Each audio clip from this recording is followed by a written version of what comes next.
Didik TV KPM. Okey, untuk segmen kali ini saya akan kongsikan bagaimana perekodan dan pelaporan dibuat bagi subjek pendidikan syariah Islamiah tingkatan 5. Okey. Kalau kita tengok tadi kita dah mengajar pelajar dan kita dah melakukan pentaksiran, sekarang masanya untuk kita merekodkan pentaksiran yang telah kita laksanakan. Okey. Jadi perkara yang perlu diambil kira dalam penetapan tahap penguasaan ini adalah yang pertama adalah murid, kemudian yang kedua objektif, yang ketiga aktiviti, kaedah pentaksiran dan perekodan guru. Okey. Dekat sini kita perlu mengetahui murid kita telah pun habis belajar tentang topik yang kita nak ajar. Kemudian objektif yang kita nak murid-murid kita capai pun kita dah tahu. Kemudian aktiviti yang kita laksanakan telah berjaya dapat dilaksanakan dengan baik dan telah dilakukan di dalam kelas lah semasa itu. Kemudian kaedah pentaksiran itu seperti saya cadangkan tadi pelbagai, datangkan dengan pelbagai strategi pembelajaran agar PDP kita lebih berkesan lah. Kemudian dalam pentaksiran, jika satu kelompok standard ataupun SK itu belum selesai diajar, maka kita hanya perlu merekodkan perkembangan pencapaian murid. Sekiranya telah selesai satu kelompok itu, maka barulah tahap penguasaan murid itu direkodkan di dalam kita punya list lah. Okey. Seterusnya kita tengok, ini adalah contoh yang saya bawakan bagaimana perekodan pentaksiran itu dibuat. Kalau kita tengok untuk bidang ini, untuk subjek hadis hukum menjauhi jenayah bunuh diri, standard prestasi yang perlu murid capai adalah daripada 1 hingga 6. Sekiranya murid berjaya menyatakan tuntutan hukum dengan baik, bila murid berjaya menjawab soalan lembaran kerja tadi dengan baik, maka mereka dah lepas satu tahap. Okey. Kemudian pergi pula kepada menerangkan tuntutan. Mereka berjaya menerangkan tuntutan hadis itu dengan baik, maka mereka telah lulus. Telah lepaslah tahap yang kedua.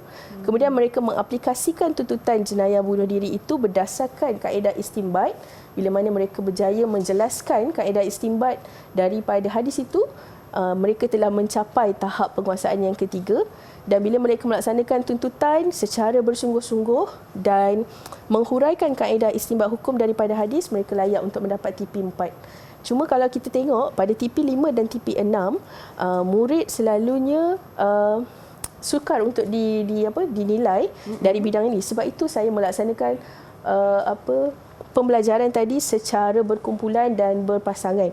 Nak tengok bagaimana mereka menjana idea baru terhadap tuntutan, sebab mereka dah ada pengetahuan sebelum ini, kemudian ditambah dengan apa yang kita belajar, jadi menghasilkan satu kaedah baru yang mana bila dia mampu untuk menjadi contoh kepada orang lain atau menjadi menjadi tauladan, maka murid itu layak untuk dapat TP yang 6. So macam saya tunjuk di sini, untuk yang pertama tu tadi, bila saya dah selesai buat 2.31, 2.32 dan 2.33, barulah saya rekodkan. Bila dah habis, barulah kita berikan tahap penguasaan yang terakhir. Okey. Tapi kemudian kita tengok ini contohlah. So ini yang terakhir, pertimbangan profesional. Dekat sini pertimbangan profesional ini melibatkan yang seperti tadi yang saya maklumkan, melibatkan murid itu sendiri, bagaimana pelaksanaan kita. Sekiranya murid itu tidak mencapai tahap penguasaan yang cukup, maka guru perlu menyediakan tindakan susulan sama untuk memberikan kepada murid pengayaan ataupun pengukuhan supaya murid dapat mencapai tahap penguasaan yang cemerlang.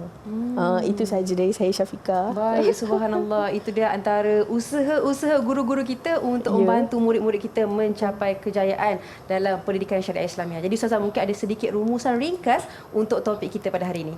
Okey, rumusan daripada saya, mempelajari pendidikan syariah Islamiah ni, subjek ni adalah subjek elektif. Tetapi mempelajari dia adalah sangat penting kerana ia merupakan salah satu ilmu yang kita belajar dalam fardu ain, kan? Benda-benda yang basic kita belajar, dan murid perlu menguasai apa yang telah diletakkan di dalam subtopik ataupun tajuk-tajuk pendidikan syariah Islamiah ini, kerana semua tajuk-tajuk yang ada dalam bidang-bidang ini adalah yang telah terpilih dan telah ditentukan berdasarkan kesesuaiannya. Sebab kita tahu syariah itu kehidupan.